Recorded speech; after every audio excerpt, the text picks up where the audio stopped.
নমস্কার, শুভ সন্ধ্যা। সিএনএর স্বাগতই মণিময় রয়েছে আপনাদের সঙ্গে। শুরু করছি আজকের হাল্লা বোল। দেখুন, প্রত্যেক দিনই মোটামুটি যা ছবি ধরা পড়ছে মানে এসআইআরকে কেন্দ্র করে, তা নিয়ে আলোচনায় আমাদেরকে যেতে হচ্ছে। তার মধ্যে তো রাজনীতি ডেফিনেটলি থাকবেই, কিন্তু আজকেও যেভাবে ক্ষোভ বিক্ষোভ আমরা দেখতে পেলাম, মানে শুনানিতে হয়রানি, তার প্রতিবাদে কোথাও এসআইআর ক্যাম্পে ভাঙচুর করা হলো, কোথাও আর পুলিশ পালিয়ে গেলেন। মারাত্মক মারাত্মক এক এক করে ছবি, বিভিন্ন ছবি সেগুলো সামনে আসলো। দেখুন, নির্বাচন কমিশনের এমনিতেই লাজে গবরে অবস্থা কার্যত পরিণত হয়েছে বলে যারা বিশেষজ্ঞরা রয়েছেন তারা বারবার দাবি করে চলেছেন। আর ঠিক এই পরিস্থিতির মধ্যে এখন এই প্রক্রিয়াকে সম্পন্ন করাটাই সব থেকে বড় হয়তো চ্যালেঞ্জের মুখে দাঁড় করিয়ে দিচ্ছে নির্বাচন কমিশনকে। দেখুন, নির্বাচন কমিশন তো খুব গুরুত্ব রাখে, কারণ ভারতের নির্বাচন কমিশন বা নির্বাচন পরিচালনা সংক্রান্ত ক্ষমতা প্রায় অসীম। মানে কমিশন যে কোনো স্তরে, যে কোনো উৎস থেকে যে কোনো সংখ্যক লোক নিয়োগ করতে পারে। যেমন এবার ভোটার তালিকার বিশেষ নিবিড় সংশোধনের ক্ষেত্রে আমরা দেখতে পেয়েছি কমিশন পর্যায়ে, এসআইআর-এর যে পর্যায়ে তাতে কমিশন নিয়োগ করেছে। খুব গুরুত্ব সহকারে সেখানে দাঁড়িয়ে নির্বাচন কমিশন, বিশেষ করে আমরা দেখতে পেয়েছি, দেখুন, অঙ্গনবাড়ি কর্মীকেও কমিশন বিএলও হিসেবে নিয়োগ করেছে, কোথাও আবার কেন্দ্রের সচিব তথা রাজ্যের মুখ্য সচিব স্তরের যারা শীর্ষ আমলা তাদেরকেও নিয়োগ করেছে পর্যবেক্ষক হিসেবে। মানে শুধু এই লোকবল বা অর্থবলই নয়, সংবিধান সম্মত আইনি বলও নির্বাচন কমিশনে বিপুল রয়েছে। কিন্তু তা সত্ত্বেও ভোটার তালিকার সংশোধনের যে রুটিন এক্সারসাইজ বা রুটিন যে কাজ, সেটাতে মানুষের কেন এত হয়রানি, এটা তো বড় প্রশ্নের জায়গা। আর এরই মধ্যে আবার সুপ্রিম কোর্ট তাকে আবার দিক নির্দেশ করতে হচ্ছে। কেন দিক নির্দেশ করতে হচ্ছে? কোনটা ভ্যালিড, যেটা প্রথমে বলা ছিল হঠাৎ করে ইনভ্যালিড বলে দেওয়া হলো, তারপরে সেটাকে ভ্যালিড সুপ্রিম কোর্টকে নাক গলাতে হলো, এবং সেখান থেকে সুপ্রিম কোর্ট নির্দেশ দিয়ে দিল যে হ্যাঁ, মাধ্যমিকের অ্যাডমিট কার্ড দেখাতে পারবে, এবং যাদের বা হয়রানি যাদের হচ্ছে বলে যারা শুনানিতে যাচ্ছেন যাদেরকে ডাকা হচ্ছে, রিসিপ্ট কপি দিতে হবে এবং একটা নামের সম্পূর্ণ তালিকা সেটাকে প্রকাশ করতে হবে। আর তাতে রাজ্যের শাসক দল তৃণমূল কংগ্রেস সম্পূর্ণ তাদের জয় হিসেবে তারা দেখছেন। অভিষেক বন্দ্যোপাধ্যায় গতকাল আপনারা দেখেছেন বারাসাতে যখন সভা করেছেন, তখন ঠিক সেই সভা থেকে দাঁড়িয়ে কষিয়ে গালে থাপ্পড়, এই ধরনের মন্তব্য তাকে করতে হয়েছে। এবং তিনি এটাও বলছেন যে এবার কোর্টে হারালাম, এবার নির্বাচনেও হারাবো। কার্যত চ্যালেঞ্জ সরাসরি বিজেপিকে উদ্দেশ্য করে দিচ্ছে। আজকে আরো একটা গুরুত্ব রাখে কংগ্রেসকে দেখলাম আমরা, তারা আজকে বিক্ষোভ দেখালেন ঠিক এই হয়রানির প্রতিবাদে। খুব গুরুত্ব রাখে, মানে যাদেরকে কিছুদিন আগে পর্যন্ত মোমবাতি নিয়ে মিছিল করতে দেখা গিয়েছিল, তারাও আজ একেবারে রাস্তায় নেমে যে প্রতিবাদ করেছেন মারাত্মক, সেই প্রতিবাদের ছবি।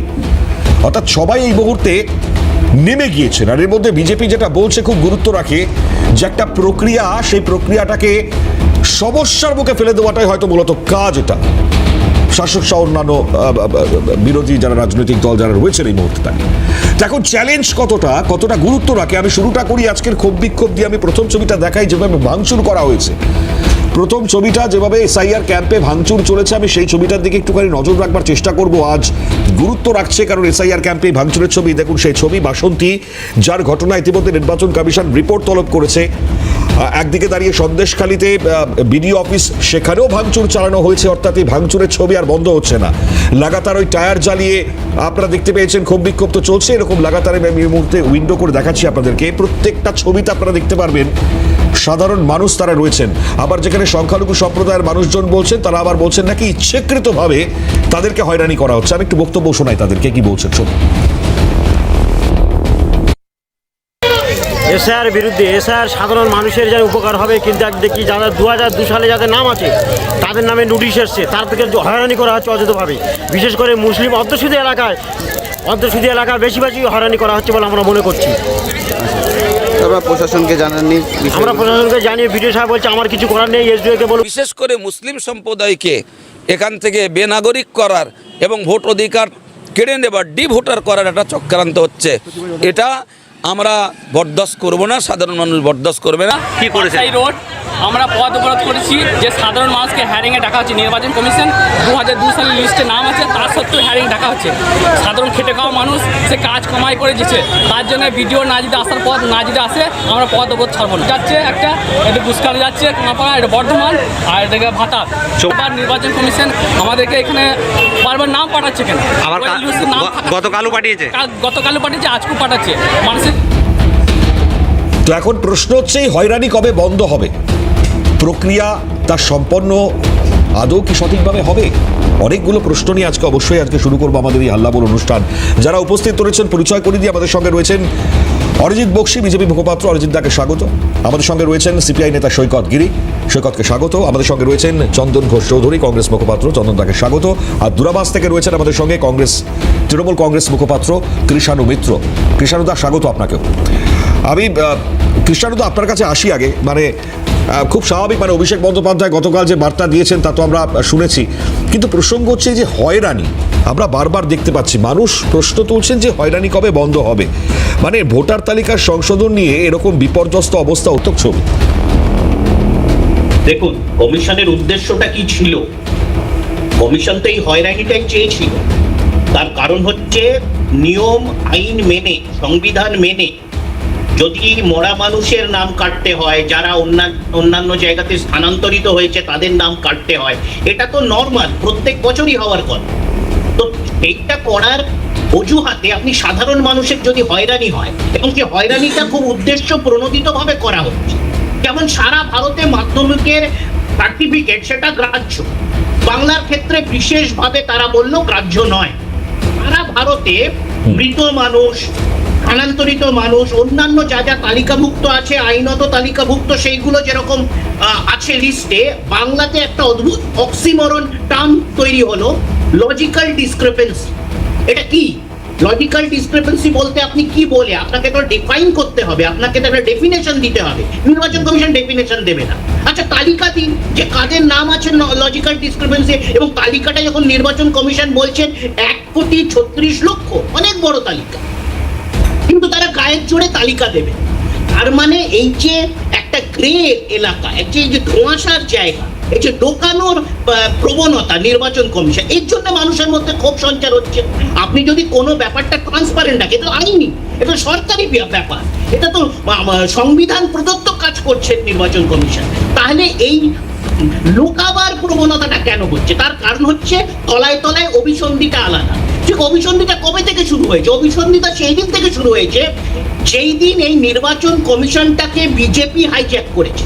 নির্বাচন কমিশনের কমিশনার এবং তাদের যারা সদস্য কিভাবে চয়ন হতো এতকাল, স্বাধীন ভারতবর্ষে এতকাল কিভাবে চয়ন হয়েছে, এবং বর্তমান সরকার সেটাকে সম্পূর্ণভাবে হাইজ্যাক করে নির্বাচন কমিশনটাকে একটা আনবায়াস সুপ্রিম কোর্টের প্রধান বিচারপতিকে সরিয়ে দিয়ে সেখানে বিজেপির একজন কেন্দ্রীয় মন্ত্রীকে ঢুকিয়ে সেটা বিজেপির পক্ষে করে নিয়েছেন। তো সেখান থেকে মানুষের মনে একটা সন্দেহ টানা বেঁধে। আচ্ছা, মানে আপনি বলছেন রাজনৈতিক নেতার প্রতি আনুগত্যই এখন নির্বাচন কমিশনের নিয়োগের যোগ্যতা। আমি একটু অরিজিৎ দার থেকে উত্তর নিই। অরিজিৎ দা, কি বলবেন? দেখুন, প্রথমেই বলি যে তৃণমূল আছে তৃণমূলেই। আমরা একটা কথা শুনেছি, কলকাতা আছে কলকাতাতেই, ঠিক একই কথা তৃণমূলের ক্ষেত্রেও প্রযোজ্য। তৃণমূল আছে তৃণমূলেই। ঠিক মাস কয়েক আগে যখন আধার কার্ড নিয়ে ঠিক একই রকম সুপ্রিম কোর্টে মামলা গড়িয়েছিল এবং সুপ্রিম কোর্টের নির্দেশ এসেছিল, সেই নির্দেশের কপি আপলোড হওয়ার আগে সামহাউ ওই মিস্টার বন্দ্যোপাধ্যায়, যিনি কথা বলতে গেলে অশ্রাব্য ভাষা ছাড়া এবং বিভিন্ন অঙ্গভঙ্গি ছাড়া কথা বলতে পারেন না, অভব্যের মতো, তো তিনি ওই বাইরে এসে লাফিয়ে ঝাঁপিয়ে অনেক কিছু দাবি টাবি করে অনেক কিছু বুঝিয়ে দিয়েছিলেন। এবং তারপরেই তৃণমূলের কর্মী সমর্থকরা সবুজ আবির খেলা শুরু করে দিয়েছিল, এই তো আমাদের নেত্রী আধার কার্ডের পারমিশন করিয়ে নিয়ে চলে এসছে। 24 ঘন্টা পরে যখন অর্ডারটা আপলোড হলো, নেত্রীর বচন পাল্টে গেল। নেত্রী কি বলল? না, আধার কার্ডটা ঠিক আছে, স্বাস্থ্যসাথীর কার্ডটাকে করা যায় কিনা একটু ভেবে দেখলে ভালো হয়। অর্থাৎ আধার কার্ড উড়ে গেল। কেন? কারণ সুপ্রিম কোর্টের অর্ডারটা আপলোড হওয়ার পরে দেখা গেল, কোর্ট বলেছে যে আধার কার্ড প্রডিউস কেউ করতে চাইলে করতে পারে, কিন্তু সেটা যেহেতু শুধুমাত্র আইডেন্টিটির বার্তা বহন করে, তাই তাকে সাথে বাকি 11টা ডকুমেন্টের মধ্যে থেকেও একটা ডকুমেন্ট দিতে হবে। এইটা যেই বুঝতে 48 ঘন্টা লেগে গেছিল তৃণমূলের, বোঝার পরে আধার কার্ড হয়ে গেল স্বাস্থ্যসাথী কার্ড। এখানেও দেখুন অনেকটা এরকম। কাল থেকে তৃণমূলের প্রবক্তারা বারে বারে গলা ফাটিয়ে বলছে দুটো জিনিস। নাম্বার 1, আমি অর্ডারটা নিয়ে এসেছি, অর্ডারটা না খানিক্ষণ আগে আপলোড হয়ে গেছে সুপ্রিম কোর্টের সার্ভারে, আমি নিয়ে এসেছি। আমি শেষের দিক থেকে শুরু করি, ছোট্ট দুটো জায়গা। কাল থেকে কি বলছে? মাধ্যমিকের অ্যাডমিট কার্ড আমরা করে আনলাম। প্রথমত যদিও তৃণমূল মুখপাত্র অ্যাডমিট বলতে গিয়ে সার্টিফিকেট বলেছেন। প্রথমত সুপ্রিম কোর্টের ভাষাটা একটু ছোট্ট করে দেখে নিই এক লাইন। 10 নম্বর প্যারাগ্রাফে, অর্ডারের 10 নম্বর প্যারাগ্রাফে অনারেবল সুপ্রিম কোর্ট বলছে Madhyamik admit card which discloses date of birth of the candidate may be submitted apart from Madhyamik pass certificate. অর্থাৎ সুপ্রিম কোর্ট পরিষ্কার বলল যে মাধ্যমিকের অ্যাডমিট কার্ড যদি তাতে ডেট অফ বার্থ থাকে তাহলে সার্টিফিকেট ছাড়াও সেই অ্যাডমিট কার্ড দেওয়া যেতে পারবে। অর্থাৎ আমরা জানি আমাদের পশ্চিমবঙ্গে হলো কেন এই জায়গায় অরিজিৎ দা? হ্যাঁ, এটা কথাটা কোথা থেকে এসেছিল আমি বলি আপনাকে। জন্মের শংসাপত্র, একজন চিঠি লিখে কোনো একজন জানতে চেয়েছিল ইলেকশন কমিশনের কাছে যে মাধ্যমিকের অ্যাডমিট কার্ড 12টা ডকুমেন্টের মধ্যে আছে কিনা। আপনি যদি রিপ্লাইটা পড়েন, যে রিপ্লাইটা ইলেকশন কমিশন দিয়েছিল, তাদের পরিষ্কার ইলেকশন কমিশন বলেছিল যে অথরাইজ যে আধার কার্ড সহ 12টা ডকুমেন্ট, তার মধ্যে মাধ্যমিকের অ্যাডমিট কার্ড নেই। এটা তো ফ্যাক্ট। বিহারেও ছিল না মাধ্যমিকের অ্যাডমিট কার্ড, কিন্তু পরবর্তী সময় সেই দাবি উঠেছিল এবং সুপ্রিম কোর্টের কাছে যখন সেই বক্তব্য পেশ করা হয়েছে, সুপ্রিম কোর্ট বলেছে যে যদি জন্মের শংসাপত্রের জায়গায় মাধ্যমিকের অ্যাডমিট কার্ডে যদি বার্থ ডেট থাকে তাহলে দেওয়া যেতে পারে। সুপ্রিম কোর্টের আদেশ আমরা ইলেকশন কমিশন অবশ্যই পালন তার করবে। সত্ত্বেও এই একটা সংশোধনের রুটিন কাজে এই ছবিটা আমি কেন দেখবো না? এত হয়রানির অভিযোগ কেন উঠবে? এবার তাহলে আপনাকে আমি উদাহরণ দিয়ে বলি, যেমন পশ্চিম কেন দেখুন তামিলনাড়ু, কেরালা, এই দুটো রাজ্যেও কিন্তু এসআইআর এর কাজ চলছে। অর্থাৎ দেখুন কিরকম নির্বিঘ্নে চলছে। কোনো আপনি ন্যাশনাল নিউজ বলুন, আঞ্চলিক নিউজ বলুন, এসআইআর নিয়ে কোনো সমস্যা নেই। এখানে কেন? কারণ এখানে বিগত 15 বছর ধরে জায়গাটাকে এমন করে রাখা হয়েছে যে ইলেকশন কমিশন পদে পদে ইলেকশন কমিশন লজিক্যাল ডিসক্রিপেন্সিতে পড়ে যেতে বাধ্য হচ্ছে। কিরকম ভাবে? একটা উদাহরণ দিই। যেমন ইলেকশন কমিশনের যে 12টা ডকুমেন্ট, তার মধ্যে একটা ডকুমেন্ট হচ্ছে caste certificate, valid caste certificate, এবং ব্র্যাকেটে লেখা আছে এসসি, এসটি, ওবিসি বা আদার যে কোনো হ্যাঁ বলুন ভ্যালিড কাস্ট সার্টিফিকেট। সারা দেশে এটা নিয়ে কোনো সমস্যা নেই। সমস্যা কোথায় হলো? পশ্চিমবঙ্গে এসে। কেন? কারণ 2010 থেকে 2024 পর্যন্ত এই 14 বছর ধরে তৃণমূল সরকার অন্যায়ভাবে মুসলিম তোষণ করার জন্য হিন্দু ওবিসি ভাইদের অধিকার সংরক্ষণের অধিকার খর্ব করে লক্ষ লক্ষ মুসলিম জনগোষ্ঠীকে, যারা কোনোদিন ওবিসি তালিকার অন্তর্গত ছিল না, তাদের নাম ওবিসি তালিকায় ঢুকে কার্ড দিয়ে বসেছে। এবং আমি শেষ করিনি, জাস্ট 10 সেকেন্ড। এবং দীর্ঘ 14 বছরের আইনি লড়াইয়ের পর যখন মহামান্য কলকাতা হাইকোর্ট বলে দিল যে এই 14 বছরের দেওয়া সমস্ত ওবিসি সার্টিফিকেট ইনভ্যালিড, তখন বাধ্য হয়ে ইলেকশন কমিশনকেও অ্যাডেন্ডা মানতে হলো, করিয়েন্ডা মানতে হলো যে পশ্চিমবঙ্গের ক্ষেত্রে এই 14 বছরের ওবিসি সার্টিফিকেট ভ্যালিড প্রুফ হবে না। পশ্চিমবঙ্গের সমস্যাটাই এটা যে তৃণমূল জমানায় পশ্চিমবঙ্গই লজিক্যাল ডিসক্রিপেন্সিতে ডুবে আছে, তাই ইলেকশন কমিশনকে ট্রাবল ফেস করতে হচ্ছে। ঠিক আছে, একটু কৃষ্ণদার থেকে উত্তর নিয়ে নিই। কৃষ্ণদার সংক্ষিপ্ত। দেখুন, ওবিসি তালিকা আর কাস্ট সার্টিফিকেট এই দুটো সম্পূর্ণ ভিন্ন জিনিস। বিজেপি তো জানে না, বিজেপি ওদের গুড়িয়ে ফেলছে। ওবিসি তালিকাভুক্ত কোন কাস্ট হবে, কোন ক্লাস হবে, সেটা সরকার নিজের মতো করে বাড়াতে বা কমাতে পারে, কাউকে যুক্ত করতে পারে। আগে না এই যে আইনের জ্ঞান আপনি কোথা থেকে পেয়েছেন? তৃণমূল ভবন থেকে হতে পারে। আগে না, দয়া করে আইন নিয়ে ছেলে খেলা কথা বলবেন না। আপনি কি জানেন স্টেট ইলেকশন কমিশন করতে হবে? আমি আটকাইনি ভাই। আপনি কি জানেন স্টেট ওবিসি কমিশন বলে একটা বডি রয়েছে রাজ্য সরকারের, যাদেরকে বাইপাস করে কাস্ট সার্টিফিকেট দেওয়া হয়েছিল? কেন আটকানোটা কেন বললো? আমি তো চুপচাপ শুনলাম। আমি আমার বক্তব্যের জন্য হাত তুলেছি। সৌজন্যটা জানে না, অন্যকে সভ্য অসভ্যের সাথে মিথ্যে কথার কোনো সৌজন্য হয় না। শুনে নি মিথ্যা কথা কে বিচার করবে? বিজেপি বিচার করবে। আপনি বলছেন তো, আপনি বেআইনি মিথ্যা কথা বলছেন। আপনি বলছেন কাস্টের তালিকার সাথে কাস্ট সার্টিফিকেটের সম্পর্ক নেই। সাথে কাস্ট সার্টিফিকেটের কোনো সম্পর্ক নেই। তাদেরই কাস্ট সার্টিফিকেট দেওয়া হয় যাদের নাম কাস্টের তালিকায় থাকে। আপনি জানেনই না, উল্টোপাল্টা কথা বলছেন। রাজস্থানে একরকম, যে ওবিসি তালিকাভুক্ত বিহারে সে দরকার প্রয়োজন নেই যে সে বাংলাতে ওবিসি তালিকাভুক্ত হবে, এসসি এসটি তালিকাভুক্ত হবে। এটা জানতে হবে। অনেক বিন্দুগুলো জানে না, মাপকাঠি জানে না। এখানে এসে বলছে যে ওবিসির সাথে কোনো মিল নেই। অন্য রাজ্যে সেটা রাজ্য, পশ্চিমবাংলার ক্ষেত্রে কে মুসলমান? আরে অন্য রাজ্যের কথা বলিনি, অন্য রাজ্যের কথা বলিনি, পশ্চিমবঙ্গের কথাই বলেছি। কোন রকম সার্ভে না করে, কোন রকম অ্যানালিসিস না করে, কোন রকম বেঞ্চমার্ক সার্ভে না করে আপনারা 14 বছর সার্টিফিকেট দিয়ে, আচ্ছা আদালতে তো এটা সেটেল হয়ে গেছে। আপনি জানেন না বিষয়টা? আদালত তো বলে দিয়েছে 14 বছরের সার্টিফিকেট সব ক্যান্সেল, শুধু মুসলিম তোষণের জন্য সার্টিফিকেট গুলো দেওয়া হয়েছিল। স্বীকার করুন, আদালত বলে দিয়েছে। প্রত্যেকের কাছে আসবো, ঠিক আছে? কি হলো, কোনো বাতিল হয়েছে নাকি? বেশ বেশ, আমি আসছি সুপ্রিম কৃষ্ণ কোর্ট রায় দিয়েছে যে রাজ্য সরকারের এখতিয়ার আছে কে ওবিসি হবে কে ওবিসি হবে না, সেই তালিকা বেশ। রাজ্য সরকার হ্যাঁ, কিন্তু সেটা পদ্ধতি মেনটেন করে। কালীঘাটের টালির চালার তলায় বসে কাস্ট সার্টিফিকেট ইস্যু করা যাবে না, তালিকা তৈরি হয় না, কোর্ট সেটাই বলেছে। ঠিক আছে, চলুন। কোর্ট বলেছে প্রপার আলোচনা এগিয়ে নিয়ে যাবো। বেশ, ঠিক আছে, আপাতত একটা বিরলা বিরতির পর তো ছবি যে কথা বলছে তাতে এই প্রশ্নটা খুব স্বাভাবিক ওঠা, এসআইআর শুনানি পর্বে কি প্রকট হয়ে যাচ্ছে মানে নির্বাচন কমিশনের প্রস্তুতি তার অভাব, এটা কি বোধ করছেন প্রত্যেকে? ডেফিনেটলি আলোচনা তো চলছে, আমাদের সৈকতের কাছে আসবো। সৈকত গিরি, সিপিআই নেতা, তিনি আমাদের সঙ্গে রয়েছেন। সৈকত, গোটা ছবি দেখে কি মনে হচ্ছে? না দেখুন, প্রথমত হচ্ছে আজকে যে গল্পই বিজেপির নেতারা দিক না কেন, গোটা রাজ্য জুড়ে দুর্গাপুজোর আগে অবধি এই রাজ্যে তৃণমূলের বিরুদ্ধে রাজনীতির মূল ইস্যু ছিল 26,000 চাকরি চুরি, প্রাইমারি এসএসসি টেটে ঘুরি ঘুরি চাকরি বিক্রি, আরজি করে বিচার চাই। গোটা রাজ্য জুড়ে নারী নির্যাতন, খুন, ধর্ষণ, তার বিচার চাই। গোটা রাজ্য জুড়ে দুর্নীতিগ্রস্ত সরকার, 5 বছরের ব্যর্থ হয়ে যাওয়া তৃণমূলের সরকার।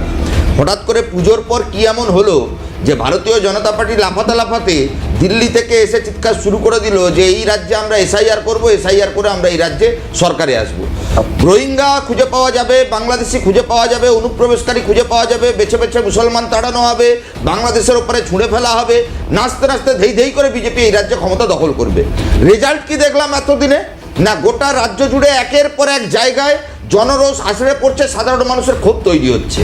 ভারতীয় জনতা পার্টি যে বিজেপি রাজনীতি শুরু করেছিল মুসলমান সংখ্যালঘুদের টার্গেট করে বাংলাদেশি হিসেবে চিহ্নিত করবার জন্য, বিজেপির মূল উদ্দেশ্য ছিল বেছে বেছে সংখ্যালঘু মুসলমান, Matua, schedule caste, schedule tribe, Adivasi, প্রান্তিক, গরিব, যাদের ডকুমেন্টেশনের সমস্যা রয়েছে, যারা ডকুমেন্ট গুছিয়ে রাখতে পারে না, অতীতের যারা দারিদ্র সীমার নিচে বসবাস করতেন, যাদের মাটির বাড়ি ছিল, যাদের একটা ট্রাঙ্ক ছিল না, আলমারি ছিল না ডকুমেন্ট করবার মতন, তাদেরকে হেনস্থা করবার ব্যবস্থা করে দিল।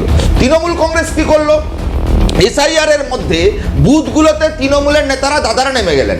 বিএলও আর অন্য কোনো বিএলও থাকবে না, নিজেদের বিএলও যত ভুয়ো ভোটার, মৃত ভোটার, তাদেরকে বাঁচানোর কাজ করলো। এবং আমি আপনাকে একটা ডেটা দেখতে পারি, মানিকচক বিধানসভার একটা বুথ, যে বুথে সামেদ আলী বলে তৃণমূলের এক প্রাথমিক শিক্ষক ছিলেন নেতা, যে বুথে 1300 ভোটার, 1200 জন এই হেয়ারিংয়ে ডাক পেয়েছেন। এবং সেই তৃণমূলের প্রাথমিক শিক্ষা সেলের নেতা, তার বাড়ি জনগণ ঘেরাও করেছে। তৃণমূল চাইছে মৃত ভুয়ো ভোটার বাঁচিয়ে রেখে যাতে স্বচ্ছ ভোটার তালিকা তৈরি না হয়, 26 নির্বাচনী পার করা যায়। বিজেপি চাইছে মুসলমান আবেগকে উস্কে দিয়ে, সংখ্যালঘু আবেগকে উস্কে দিয়ে গরিব প্রান্তিক মানুষ, যাদের সঙ্গে সরাসরি এই রাজ্যের পরিযায়ী শ্রমিকদের পরিবার জড়িত, যারা দারিদ্র সীমার নিচে বসবাস করে, গ্রামীণ প্রান্তিক মানুষ, আদিবাসী, শিডিউল কাস্ট, শিডিউল ট্রাইব, তাদেরকে হেনস্থা করতে বিজেপি আরএসএস করতেই পারে, কারণ তারা আপার কাস্ট ব্রাহ্মণদের পার্টি, সমাজে তারা দবদবা বাঁচিয়ে রাখতে চায়। আর আমরা বলছি যে তৃণমূল বিজেপির বৈধ যারা ভোটার, তাদের ভোটাধিকার কেড়ে নেওয়া যাবে না। আমাদের যদি কোনো ভোটার সে যদি অবৈধ হইতে থাকে, 2 জায়গায় নাম থাকে, তাকে হিয়ারিংয়ে ডাকা হোক। এসআইআর আমরা সমর্থন করেছিলাম স্বচ্ছ ত্রুটিমুক্ত ভোটার তালিকার জন্য, কিন্তু আজকের চিত্র কি না? আজকের চিত্র হচ্ছে গোটা বাংলা জুড়ে তৃণমূল বিজেপি দাদা দিদির বাইনারিতে চাকরি চুরি, দুর্নীতি, লুট, আরজিকর, নারী নির্যাতন, খুন, ধর্ষণ সব ধামাচাপা পড়ে যাচ্ছে। বিজেপি এখানে বড় বড় ডায়লগ দিচ্ছে। বিজেপির এমএলএ, খড়গপুরের এমএলএ, গোটা খড়গপুর জুড়ে এসআইআরে হাজার হাজার মানুষ বিপদে পড়ছে, আর উনি বেনারসে গিয়ে দ্বিতীয়বার বিয়ে করছেন, ডিভোর্সটাও দেননি, 8 বছরের জেল হওয়া উচিত। এই তো ভারতীয় জনতা পার্টি। বিজেপির নেতা দিলীপ ঘোষ জগন্নাথ মন্দিরে, আমি অ্যাঙ্কারকে অনুরোধ করব, আপনি এই জায়গাটা থামান। একটা মানুষ বিয়ে করবে কি করবে না, সেটা একটা আলোচনা, না এটা হতে পারে না।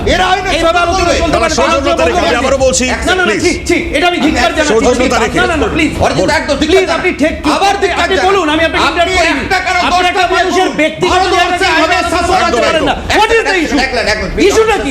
এসআইআর না মানুষের ব্যক্তিগত শেষ করে দিই দাদা, অরিজিৎ আমাকে শেষ করেন। আমি বলছি, আমি অ্যাঙ্কারের কাছে আবেদন জানালাম, এই ধরনের চলে আমি থাকবো না, আমি উঠে চলে যাব। বেশ বলে দিয়েছি। এই রাজ্যে 80 বছরের বৃদ্ধা যখন সারাদিন 1 কাপ চা না খেয়ে ওই এসআইআর এর হিয়ারিংয়ে হেনস্থায় পড়ে, যখন হ্যান্ডিক্যাপড বাবা তার ছেলেকে নিয়ে রাস্তায় দাঁড়িয়ে থাকে, সেখানে বিজেপির নেতারা এই প্রশ্ন করে বেড়াবে, বাংলার মানুষ করে দেবে। কোন লাল নেতা? কোনো ছাড় নয়, কোনো ক্ষমা নয়। বিজেপি এখানে মমতাকে বাঁচিয়েছে, এসআইআর এর নামে বাংলার মানুষকে বিপদে ফেলেছে। কোন লাল নেতা শালিবাহন বিজেপিকে তাড়াতে হবে, তবেই তৃণমূলকে তাড়ানো যাবে। এই এসআইআর ফেসআইআর এর নাম করে তৃণমূলের রক্ষা কবচ, মমতার রক্ষা কবচ এই ভারতীয় জনতা পার্টি। এদেরকে ইলেকশন কমিশনকে ঘেরাও করতে হবে। আজকেও বারাসাত, মালদাতে আমাদের বিডিও অফিস ঘেরাও হয়েছে, তৃণমূলের গুন্ডারা আক্রমণ করেছে। আমরা বিজেপির বিরুদ্ধে, এসআইআর বিরুদ্ধে রাস্তায় নামলে তৃণমূল মারে, আর তৃণমূলের বিরুদ্ধে কথা বলতে গেলে বিজেপি এখানে ইডি সিবিআইকে দিয়ে তৃণমূলের চোরগুলোকে ছেড়ে দেয়। আমরা তৃণমূলের চোরগুলোকে জেলে ঢুকিয়েছিলাম, বিজেপি যবে থেকে এসছে তৃণমূলের সব চোরগুলো বাইরে ঘুরে বেড়াচ্ছে। সেটিং এর ফসল এসআইআর মানে স্বচ্ছ ত্রুটিমুক্ত ভোটার তালিকা করতে এরা চায়।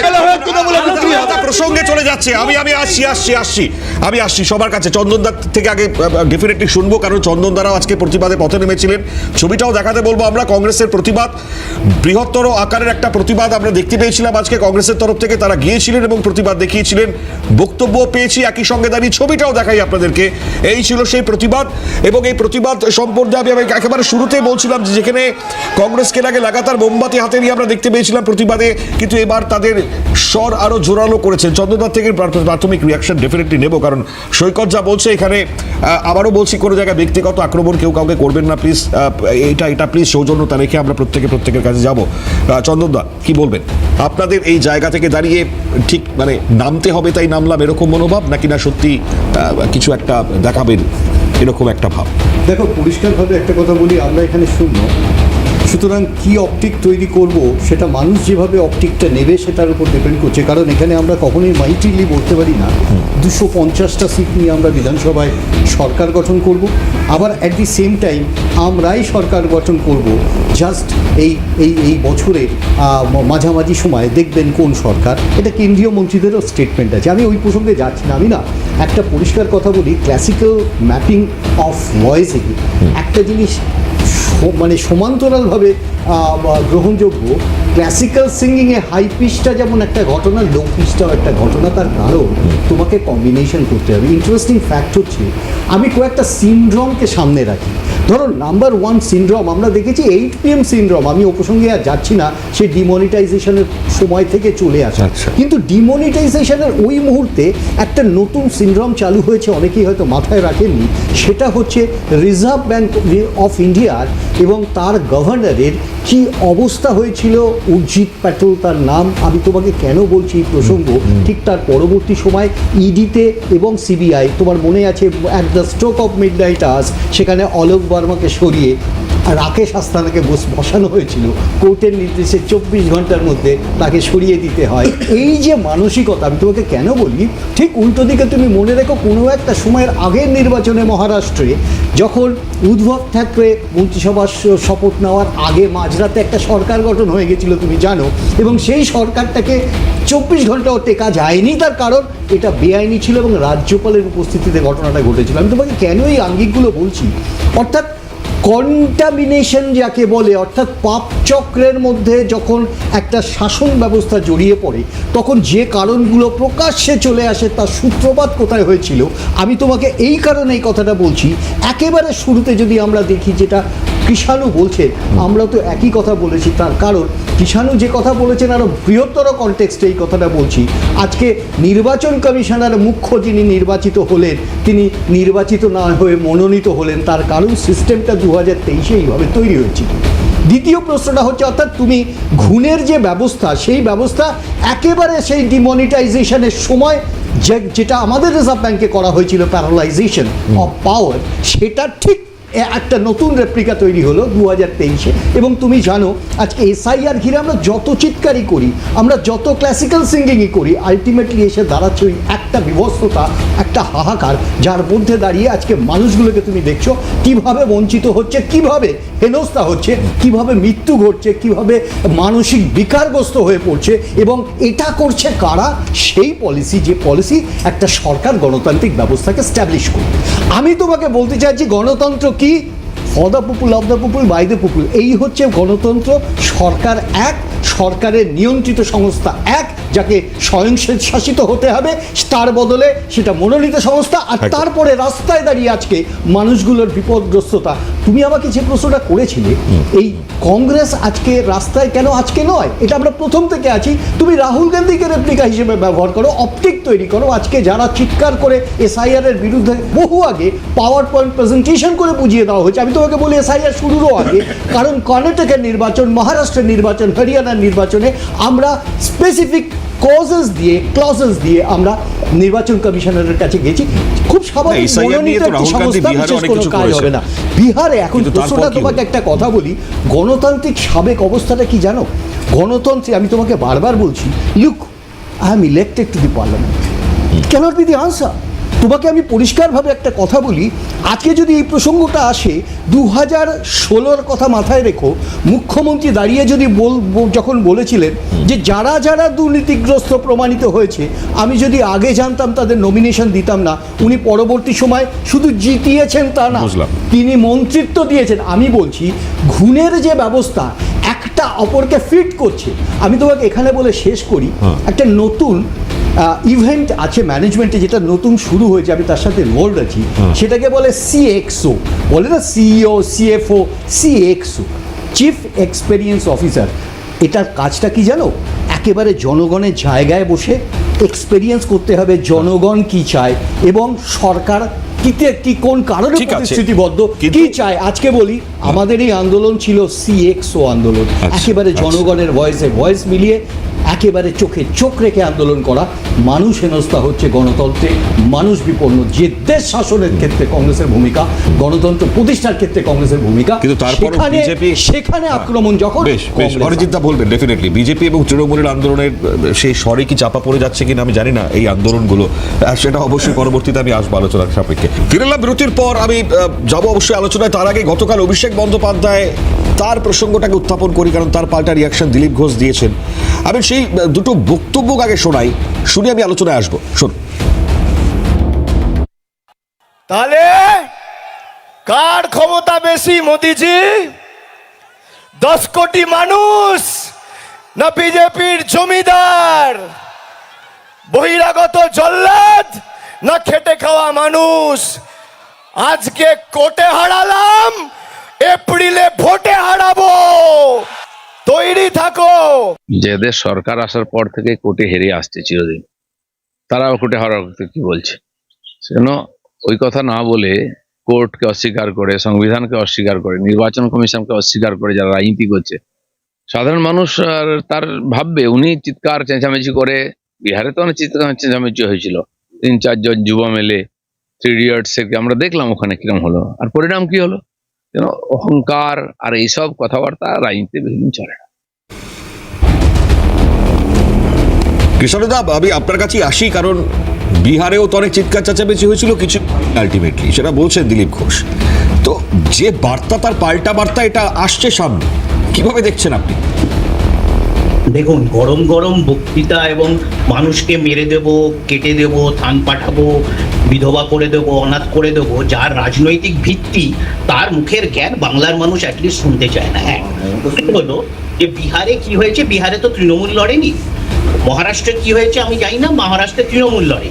কিন্তু বাংলার মাটিতে আমরা প্রমাণ করেছি, আপনিবার 200 পারকে আমরা 100-র নিচে 77-এ আটকেছি। 2024 সালে যারা বলেছিল 30 থেকে 35টা আসন পাবে, তাদেরকে আমরা 19 থেকেও কমিয়ে 12টিতে আটকে দিয়েছি। তো সুতরাং বাংলার মাটিটাই আলাদা। বাংলার মাটি বারবার বিজেপিকে থাপ্পড় মেরেছে, আগামী দিনও মারবে। এটা বিজেপির নেতারাও এখন বসে গেছে ওই যে হতাশার জন্য। যারা এত গরম গরম বক্তৃতা দিচ্ছেন কারুর বিয়েকে নিয়ে, যারা এতটা স্পর্শকাতর, তারা খালা, বেগম, ভাইপো, পিসি, এই বক্তব্য ছাড়া তাদের কোনো রাজনৈতিক ভাষা নেই। তারা অন্যকে বলে 20 কোটি টাকার গার্লফ্রেন্ড, কংগ্রেসের বিধবা, এইটা যাদের মুখের ভাষা, যাদের নেতৃত্বের মুখের ভাষা, তারা নাকি অন্যের বিয়ের কথা তুললে তারা স্পর্শকাতর হয়ে যায়। এই ব্যাপারটা বাংলার মানুষ ধরে ফেলেছে। আমি তো আবার বলছি, বাংলাতে মৃত মানুষের নাম কাটো, আমরা আপত্তি নেই। বাংলাতে যারা স্থানান্তরিত নাম কাটো, যাদের 2 জায়গার একাধিক জায়গার নাম আছে নাম কাটো, আমরা তো 58 লক্ষতে কোনো প্রতিবাদ জানাইনি। কিন্তু সাধারণ মানুষ, রামকৃষ্ণ মিশনের সন্ন্যাসীরা, ভারত সেবাশ্রমের সন্ন্যাসীরা, সাধারণ মুসলমানরা, মতুয়ারা, রাজবংশীরা, SC ST, খেতে খাওয়া প্রান্তিক দরিদ্র কৃষক, শ্রমিক মানুষরা যদি বঞ্চিত হয়, তাদের ভোটাধিকার কারার মানে একটা অভিসন্ধি ষড়যন্ত্র যদি হয়, বাংলার মাটি থেকে সেটা প্রতিহত করা হবে। দ্বিতীয় কথা আমি বলি, যেটা হলো লজিক্যাল ডিসক্রিপেন্সির তালিকা দিতে হবে। আমার কাছে তালিকা আছে, সুপ্রিম কোর্ট কি বলেছে, লজিক্যাল ডিসক্রিপেন্সির তালিকা টাঙিয়ে দিতে হবে পঞ্চায়েতে, বিডিও অফিসে, মহকুমা দপ্তরে, সেগুলো টাঙিয়ে দিতে হবে। আজকে মাধ্যমিকের অ্যাডমিট কার্ড নিতে হবে, সেটা কার্য করতে হবে। বিএলএ কে প্রতিনিধি, লিখিতভাবে প্রতিনিধি হিসেবে কোনো মানুষ পাঠাতে পারে। তার যদি যাওয়ার সম্ভব না থাকে তার হয়ে হিয়ারিং এ, সে বিএলএ কে পাঠাতে পারে একটা আন্ডারটেকিং দিয়ে। আজকে বাংলাতে না, কিন্তু আমার কথা হচ্ছে এই প্রসেস বা প্রক্রিয়াটাকে কৃষ্ণদা এটাকে তো কমপ্লিট করতে হবে। মানে আমি বলছি রাজ্যের প্রশাসনেরও দায়িত্ব রয়েছে, যেখানে প্রবল ক্ষোভ বিক্ষোভ হচ্ছে, যে ভাঙচুর টাংচুর হচ্ছে আমরা দেখতে পাচ্ছি, এইগুলোকেও তো আটকানোটা দরকার। রাজ্যের প্রশাসনেরও দায়িত্ব, হ্যাঁ। কিন্তু আপনি সাধারণ মানুষকে লেলিয়ে দেবেন, সাধারণ মানুষকে বলবেন ভোটের থেকে নাম কাটবো, কারা লেলিয়ে দিচ্ছে? আমরা বাংলাদেশে পাঠিয়ে দেবো, এটার তো প্রতিবাদ প্রতিরোধ তো হবে। কারা লেলিয়ে দিচ্ছে? বাংলার মাটি দুর্জয় ঘাঁটি, এবং বাংলার মানুষ মুঘল তাড়িয়েছে, ব্রিটিশ তাড়িয়েছে, পাকিস্তানি তাড়িয়েছে, এই গুজরাটিদের তাড়াবে না, গুজরাটিদের তো কানমূলে তাড়িয়ে দেবে। আচ্ছা ঠিক আছে, চলুন আমি অরিজিৎদার কাছে আসি, রিপ্লাই নিই। খুব দুর্ভাগ্যজনক, কৃষ্ণদার মতো একজন রাজনৈতিক পার্সোনালিটি তিনি পাকিস্তানি এবং গুজরাটি এক শব্দে এক নিঃশ্বাসে উচ্চারণ করলেন, এটা খুব দুর্ভাগ্যজনক, খুব দুর্ভাগ্যজনক। যাই হোক, উনি জাস্টিফাই করতেই পারেন, আমি এটা নিয়ে বেশি কিছু করব না। অন্তত কৃষ্ণদার মতো ব্যক্তিত্বের থেকে এটা এক্সপেক্টেড ছিল না, হোয়াট এভার। কিন্তু খুব সুন্দর কৃষ্ণদার যেটা পারেন আমি দেখেছি, একটা ক্যাপাসিটি আছে কুমির ছানা দেখানো, এটা কৃষ্ণদা অসাধারণ পারে। ওই যে দেখুন মোবাইলে ওটা ডাউনলোড করে কি সুন্দর দুটো জায়গা দেখিয়ে দিল, কিন্তু যে জায়গাটা দেখালো না, ওই যে ওনার নেতা বলছিলেন না, গালে থাপ্পড় কানে থাপ্পড়, দুটো কষিয়ে থাপ্পড় যে তৃণমূল সরকার মানে পশ্চিমবঙ্গ সরকারের গালে পড়েছে, আমি সেই দুটো থাপ্পড় একটু পড়ে শোনাই কি বলছে 6 নম্বর প্যারাগ্রাফে, সেম অর্ডার যেটা উনি দেখালেন। The state government shall provide adequate manpower to the Election Commission of India. In this regard, we direct each district collector to meticulously follow the instruction, ভালো করে শুনবেন, issued by the election commission। অর্থাৎ supreme কোর্টকে বলতে বাধ্য হতে হলো যে যারা ডিস্ট্রিক্ট কালেক্টর এবং রাজ্য সরকারি অন্যান্য কর্মচারী রয়েছে তারা ইলেকশন কমিশনের গাইডলাইনকে প্রপারলি যেন মান্যতা দিয়ে কাজ করে। এটা প্রথম থাপ্পড়। শেষ করে নি আপনারা তো এজেন্সি নিয়োগ করেছিলেন, আপনারা তো প্রাইভেট এজেন্সিকে নিয়ে কাজ করেন, শুনতে গেলেই অন্য লাইনে চলে যায়। কর্মী নেব না, তারা নাকি তৃণমূল। দ্বিতীয় বলি, দেখেছেন কিরকম লেগেছে, দেখেছেন কিরকম লেগেছে। দ্বিতীয় পড়েন, আচ্ছা শুনে দাদা শুনে নাও না, তুমি পুরোটা পড়োনি এখনো। তুমি পুরোটা পড়োনি, দেখে নাও, পরে প্যারাগ্রাফটাই যাও, 7 নম্বর প্যারাগ্রাফ। এই তো দ্য ডিরেক্টর পড়ি না দর্শক, আরে লজ্জা পাচ্ছ কেন? দর্শক শুনুক না, অর্ডারটা দর্শক শুনুক। The director general of police West Bengal, Superintendent of Police of each district and the collectors are instructed to ensure that there are no law and order problem at the location। অর্থাৎ প্রকারান্তরের সুপ্রিম কোর্ট বলে দিল দুটো জিনিস। প্রথম কথা, পশ্চিমবঙ্গের law and অর্ডারের অবস্থা এমন, সুপ্রিম কোর্টকে নির্দেশ দিতে হচ্ছে ডিআইজি এবং এসপি এবং কমিশনারদের যে তোমরা এটাকে এনশিওর করো ল অ্যান্ড অর্ডার থাকে। দ্বিতীয়, পশ্চিমবঙ্গের রাজ্য প্রশাসন এবং রাজ্য সরকারি কর্মচারীরা এমন চাপের মধ্যে এই সরকার রেখেছে যে তাদের উপর সুপ্রিম কোর্টকে বলতে হচ্ছে যে তোমরা ইলেকশন কমিশনের নির্দেশ মেনে কাজ করো। লাস্ট কথা, আরেকটা যে কথা, কাল থেকে তৃণমূলের ওই যে সবুজ আবির খেলা, আধার কার্ডের নাম শুনেই না পড়ে 8 নম্বর প্যারাগ্রাফ কাল থেকে বলছে কি, এই দেখুন অভিষেক ব্যানার্জি বলেছে, আজকে যদি অভিষেক ব্যানার্জির মধ্যে সততা থাকতো এই অর্ডারটা হাতে নিয়ে উনি একটা প্রেস কনফারেন্স করতেন, করেননি। কারণ কাল থেকে অভিষেক ব্যানার্জি বলছেন যে আমরা আদায় করে এনেছি, বিএলএ-2রা উপস্থিত থাকবে হিয়ারিং এর সময়, নয় সেইটা কথা। সুপ্রিম কোর্ট কি বলছে? all affected person may in addition to being given an opportunity to submit document also be heard at the same time either in person or through the authorized representative accompanying them for the purpose of making an appropriate decision। অর্থাৎ supreme court বলল যে যাকে হিয়ারিংয়ে ডাকা হচ্ছে তিনি চাইলে তিনি হিয়ারিংয়ে নিজেও পার্টিসিপেট করতে পারেন বা কাউকে অথরাইজ করতে পারেন তার হয়ে শুনানিতে অংশগ্রহণ করার জন্য, তিনি বিএলএ-2 হতে পারেন। অর্থাৎ বিএলএ-2 একমাত্র তখনই যেতে পারবেন যখন কেউ তাকে অথরাইজ করবে সেখানে শুনানিতে উপস্থিত থাকার জন্য। কোনো বিএলএ-2কে সুপ্রিম কোর্ট বলেনি শুরু থেকে শেষ অবধি শুনানিতে বসে থাকবে। প্রথমত হচ্ছে বিজেপি প্রতিনিধি সুপ্রিম কোর্টের জাজমেন্ট পুরো রিডিং পড়ে গেলেন। আমার বক্তব্য হচ্ছে ইলেকশন কমিশন বলে তো কিছু একটা আছে, সেখানে তো আরএসএস এর লোককে বসিয়ে রেখেছেন। এই সুপ্রিম কোর্ট অবধি যেতে হলো কেন? সুপ্রিম কোর্টকে ইন্টারভেন করতে হলো কেন? গত 1 মাসে 5টা নোটিফিকেশন পাল্টাতে হলো কেন? অ্যাডমিট কার্ড, আধার কার্ড নিয়ে মিসগাইড করতে হলো কেন লক্ষ লক্ষ মানুষকে, কোটি কোটি মানুষকে? কমিউনের বারোয়ারি জীবনে যারা অভ্যস্ত অর্জিতা, তারা এই এই অভ্যাস মানেগুলো বন্ধ বুঝে করুন, পাবে নাহলে না। কিভাবে বন্ধ কমিউনের করতে হয় জানা বারোয়ারি আছে, জীবনে এই যারা অসম্পদগুলো অভ্যস্ত বন্ধ তাদের করুন। মাথায় এগুলো ঢোকে আপনার না। সময় আমি একটা কথাও আপনারা বলি, বিবাহকে আপনার সময় একটা বলে, কথাও বলি, লজ্জা করা উচিত। বাজনা বাজানো হবে, লজ্জা করা উচিত। বাজনা বাজাবো, অসম্পদগুলো কমিউনের বন্ধ বারোয়ারি করুন। জীবনে এই যারা অসম্পদগুলো অভ্যস্ত স্টুডিওতে বন্ধ তাদের করুন। মাথায় ঢুকবে না। অর্জিতা, আপনার সময় আমি একবারও ডিস্টার্ব করিনি। বারবার বলবো। কি হচ্ছে এগুলো? মিনিমাম ডেকোরাম Minimum decorum আপনি উল্লঙ্ঘন করেছেন। সমাজে আলোচনার একটা সভ্য সমাজের আলোচনা আমরা করছি না, আমরা আলোচনা করছি, এটা মানুষ বোঝে। Please। এসব ছাড়া কিচ্ছু পারে না। আমি পয়েন্টে কথা বলি, আপনার সময় আমি একবারও কোনো নাক গলাই। আমার বক্তব্য হচ্ছে কেন ইলেকশন কমিশন অকর্মণ্য, কেন ইলেকশন কমিশন অপ্রস্তুত অবস্থায় গোটা বাংলাকে এই বিপদে ঠেলে দিল। এক, তৃণমূল কংগ্রেসের প্রতিনিধি বললেন যে বিহারে তৃণমূল নির্বাচন লড়েনি। একদম ঠিকই বলেছেন, কারণ বিহারে তো বিজেপি আছে, বিজেপির সরকার ছিল। যেখানে বিজেপির সরকার আছে সেখানে তৃণমূল লড়ে না। যেখানে বিজেপি বিরোধী শক্তি জিততে পারে সেখানে তৃণমূল নির্বাচন লড়ে। গোয়া হয়েছে, ত্রিপুরা হয়েছে, আবার যখন প্রয়োজন হবে তখন আপনারা আবার ঠিক নির্বাচন লড়বেন। কয়লা গরু পাচারটা কিছুটা কমে গেছে, সেই টাকাটা কালো টাকা সাদা আসছি, করতে আপনারা কৃষ্ণদা, নির্বাচন আসছি। লড়ে। নাম্বার 3, আচ্ছা আপনারা দিলীপ ঘোষের বাইট দেখালেন। দিলীপ ঘোষ জগন্নাথ মন্দির থেকে বেরিয়ে দুটো কথা বলেছিলেন। এক, তৃণমূলের আসল চোর এখন বিজেপিতে। দিলীপবাবুর দ্বিতীয় কথা ছিল যে মমতা বন্দ্যোপাধ্যায়ের সাদা শাড়ি থেকেও চুরির দুর্নীতির দাগ লাগাতে পারবে না। এই যে শাসক এবং বিরোধী যে ছবি তৈরি করা হচ্ছে, আচ্ছা আপনারা বলুন, এই রাজ্যে এসআইআর, আধার লিঙ্ক, ডিমনিটাইজেশন, ব্যাংকে প্যান কার্ডে ফোন নাম্বার কানেকশন, কতবার আমরা সাধারণ মানুষ রাস্তায় দাঁড়াবো? সরকারের দায় কি? সরকার যদি দায় নিয়ে অনুপ্রবেশকারী আটকাতে চায়, সীমান্তে বিএসএফ কি করছে? যদি এই রাজ্যে ওবিসি সার্টিফিকেট জালিয়াতি হয়, তাহলে কেন্দ্রীয় স্বরাষ্ট্র দপ্তর ওবিসি কমিশন কি করছে? আমি বলছি, এত হাহাকার করছে বিজেপির প্রতিনিধি যে তৃণমূল গুন্ডামি করছে। হ্যাঁ করেছে, আজকেও বারাসাতে আমাদের আহমেদ দা মার খেয়েছে, কিন্তু বিজেপির এত চিৎকার কি স্বরাষ্ট্র দপ্তর শুনতে পাচ্ছে না? এই রাজ্যে আজকে তমলুকে বিজেপির এক বিএলওকে পুলিশ অ্যারেস্ট করেছে, কারণ না বিএলও অভিযোগ করেছে যে বিজেপির এজেন্ট আমাকে হুমকি দিচ্ছে। তাহলে হুমকি তো তৃণমূল বিজেপি দুদলই দিচ্ছে। তাহলে নির্বাচন কমিশন, কেন্দ্রীয় স্বরাষ্ট্র দপ্তর, অর্থমন্ত্রক কি করছে? আমি শেষ আর বলবো না। অভিষেক বন্দ্যোপাধ্যায় নিয়ে বিজেপির আতঙ্ক আছে। আমরা বলছি দাদা, অভিষেক বন্দ্যোপাধ্যায় তো এত বড় বড় কথা বলতে পারতেন না, যদি আপনারা লিপসেন্স বাউন্সের 150 কোটি টাকা বাজেয়াপ্ত করতে পারলেন, অথচ তার মালিককে ধরতে পারলেন না।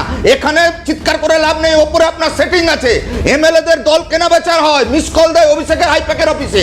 আপনারা এখানে তৃণমূলের বি টিম। স্বাভাবিকভাবে আমাদের বক্তব্য পরিষ্কার, মানুষের হয়রানি আচ্ছা। বন্ধ করতে হবে, দিদি মোদির সেটিংকে ভাঙতে হবে। বেশ, এই পরিষ্কার বক্তব্য এই মুহূর্তে সৈকত জানিয়ে দিলেন। চন্দনদার কাছে আসবো, তার থেকে খুব সংক্ষিপ্ত সময় প্রত্যেকের কাছে যাব, কিন্তু সংক্ষিপ্ত উত্তর অবশ্যই নেব। কৃষ্ণদাকে দিয়ে শুরু করবো ঠিক এই জায়গায়। কৃষ্ণদা, নির্বাচন কমিশনের কাজ ডেফিনেটলি এসআইআর প্রক্রিয়াকে সম্পূর্ণভাবে সঠিক উপায়ে সেটাকে শেষ করা। রাজ্য সরকারেরও ভাইস ভার্সা দায়িত্ব থাকে এক্ষেত্রে দাঁড়িয়ে law and order situation control করা। কিন্তু সব মিলিয়ে যখন ছবিটা এরকম আসছে, তখন প্রশ্ন খুব স্বাভাবিকভাবে উঠছে, যেরকম সৈকত যে প্রশ্নটা ছুড়ে দিল যে সেটিং, এই জায়গাগুলো কেন শুনতে হবে? দেখো, ব্যাপারটা হচ্ছে ব্যর্থ ভারতের কমিউনিস্টদের না একটা বৈশিষ্ট্য আছে, চারিত্রিক বৈশিষ্ট্য। এরা যা কিছু করে নীতি আদর্শকে সামনে দাঁড় করিয়ে করে। ধর অনিকেত মাহাতো কিছুদিন আগে বাম যুবদের খুব বাম যুবদের নয়, বাম যুবদের নয়নের মণি ছিলেন, দুর্নীতির উপরে দুর্নীতির বিরুদ্ধে লড়াই করছে, তার জীবন কত সরল জীবন, তার সব কিছু সব ভালো।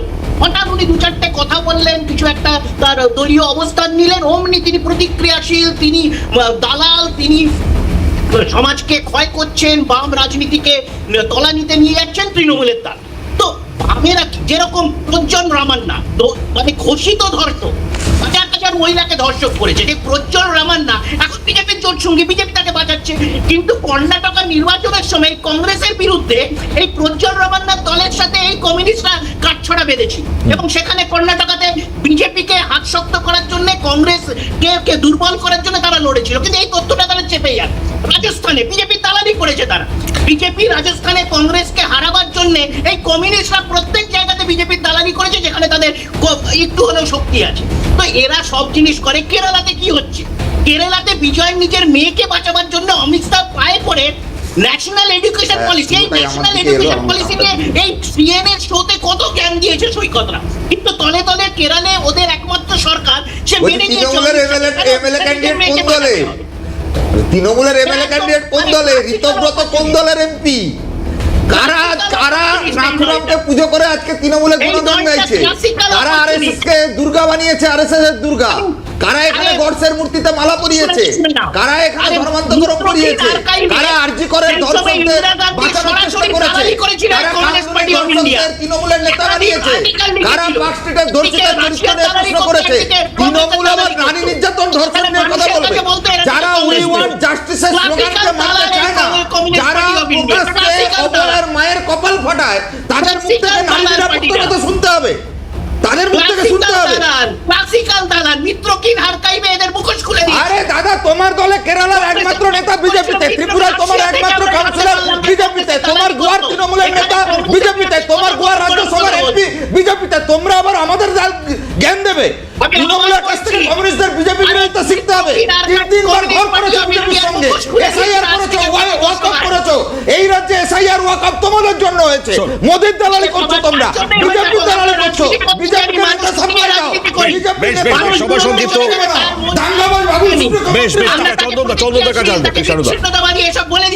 বেশ, চলুন, আমি আমার চন্দনদার কাছে এটাই প্রশ্ন থাকবে।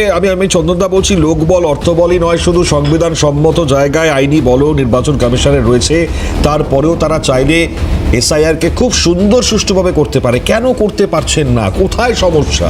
সমস্যাটা তো একেবারে গভীরের মধ্যে একেবারে প্রারম্ভে। মানে তুমি যদি এই রিফ্লেকশনটা দেখো, রিফ্লেক্টারটা 2002। আমরা তো প্রথমেই বলেছিলাম 2002 কেন, এবং সবথেকে বড় প্রশ্ন হচ্ছে 2011 সেন্সাসটা নয় কেন।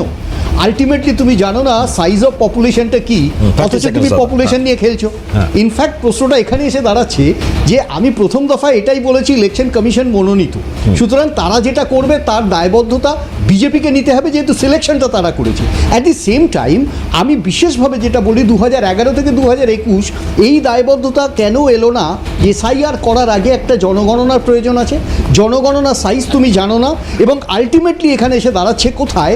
সেখানে তুমি বিভিন্ন ক্ষেত্রে বিভিন্ন রোমাঞ্চকর তথ্য দিচ্ছ। দেখো, ডিপার্চার ও বললো 5, আমি বলছি 9 টাইমস ডিপার্চার। ইন্টারেস্টিং ফ্যাক্ট, একেবারে শুরু তুমি এসআইআর বিহার থেকে তুমি যদি দেখো একদম শেষ মাধ্যমিক পর্যন্ত, অর্থাৎ ওই সুপ্রিম কোর্টের রায় প্রথম চেঞ্জটা হয়েছিল তোমার আধার কার্ড। যাই হোক, আমি এই প্রসঙ্গ থেকে এগিয়ে যাচ্ছি আর একটু। তুমি যদি এখানে দেখো, আজকে এসআইআরকে সামনে রেখে যে ধরনের একটা অদ্ভুত তুমুল আন্দোলন চলছে, বিভিন্ন জায়গাতে আলোড়ন চলছে, সব থেকে যেটা বড় প্রশ্ন, একটা হিংসা আবহাওয়া তৈরি হয়েছে, রক্তক্ষয় হচ্ছে। ঠিক এই কনটেক্সটার যে প্রয়োজনটা, এই প্রয়োজনটা ছিল কিনা, এটা তো এসআইআর এর বেসিকটা আছে। একদম প্রথম সত্যটাই হচ্ছে যে নির্বাচন কমিশন কি কারণে কেন একটা ইলেকশন বাউন্ড থেকে এই ধরনের একটা এসআইআর এর তাপমাত্রা তৈরি করে দিল। তুমি কেন বলি, আজকে নির্বাচনে দেখো তুতু ম্যায় চলছে। আলটিমেটলি 2005, এখানে শেষ করি, 2005 ওয়াজ দ্য ইয়ার যখন বলে দেওয়া হয়েছিল কোর্টের নির্দেশে যে অরুণাচল এবং মহারাষ্ট্রের নির্বাচনে এসআইআর আইআর হবে না, তখন ইন্টেন্সিভ রিভিশন ছিল, এটা হবে না এই কারণে ইলেকশন বাউন্ড, ভোটাররা প্রভাবিত হবে যে অনুশাসনটা মানে নিয়ে। আচ্ছা, অরিজিৎ দা, আপনাকে দিয়ে শেষ করবো তাহলে। পরে কি হচ্ছে এই জায়গায়? পেছন থেকে কি কেউ ব্যাকগ্রাউন্ডে তৈরি করছে এই আন্দোলন? না, দেখুন কীরকম কন্ট্রাডিক্টরি জায়গা তৃণমূল কংগ্রেস তৈরি করছে। প্রথমত, সংবাদ মাধ্যমে পরিষ্কার একটা জনসভায় দাঁড়িয়ে কোনো একদিন মমতা ব্যানার্জি বলেছিলেন যে আপনারা ফর্ম 7 সাবমিট করুন। ছেড়ে দিন, ওটার কথা আমি ভুলেই গেলাম। ফর্ম 7-এর পারপাসটা কি? অবজেকশন। ইলেকশন কমিশন কোনো তার নোটিফিকেশনে বলেনি বা আমাদের দেশের আইনে নেই যে ফর্ম 7 সাবমিট করলে নাম কাটা যাবে। নয়, ইলেকশন কমিশনের যারা অফিসার, যারা কার্যকর্তা, তারা কারা? তারা তো রাজ্য সরকারি কর্মচারী। তাদের উপর তো ইলেকশন কমিশনের এরকম কোনো নির্দেশ নেই যে ফর্ম 7 সাবমিট করলেই তুমি ঘ্যাচ করে নাম কেটে দাও। অর্থাৎ কিন্তু তাহলে বিভিন্ন জায়গায় কেন আটকানো হচ্ছে? কারণ লজিক্যাল ডিসক্রিপেন্সির আগে যে সংখ্যক 58 লাখ বা যে সংখ্যক নামটা বিভিন্ন কারণের জন্য মৃত বা শিফটেড বা বিভিন্ন কারণের জন্য কাটা গেছে, তারপরেই তৃণমূল কংগ্রেস বুঝে গেছে যে আগামী নির্বাচনে যে ফলস ভোটগুলো তারা বুথে বুথে হিসাব করে করে মারতো, সেটা আস্তে আস্তে সেই তাই বাকিটুকু কোনো রকমে আঁকড়ে রাখার জন্য মানুষের গণতান্ত্রিক অধিকার খর্ব করে ফর্ম 7 সাবমিট করতে দেব না। যেখানে যে অবজেক্ট করছে তার এপিক কার্ড নাম্বার, তার পরিচয়, তার সবকিছু দিয়ে ফর্ম 7 অনলাইনে যে কেউ দিতে পারে। কিন্তু বালকে হার্ড কপিতে কেন জমা করছে? কারণ Okay. কিছু অবজেকশন করছে, সেটাও তার তৃণমূল identity সেটাও তৃণমূল ঠিক করে দেবে ওই জন্য কে হার্ড পশ্চিমবঙ্গে কপিতে অনলাইনে জমা ফিল আপ করবে ঠিক আর আছে, কে অফলাইনে আলোচনা ফিল আপ চলবে করবে। আগামীতেও। এটাই হচ্ছে আলোচনা গণতন্ত্রের আগামীতেও শেষ চলবে, অজিতদা। বেশ, আমার পেরেক একদম কফিনে। সময় নেই কৃষ্ণানন্দ, একদম সময় নেই। দুজনকে অসংখ্য ধন্যবাদ, চন্দনদা, সৈকত, আপনাদের দুজনকে অসংখ্য ধন্যবাদ। আলোচনা তো চলবে, কিন্তু এর পাল্টা এর পরবর্তী পরিস্থিতি কি হবে তার দিকে আমাদেরও নজর রয়েছে। সবাই শেষ হয়েছে, বিদায় নিচ্ছি। অন্যান্য সব খবরের জন্য নজর রাখুন CNN।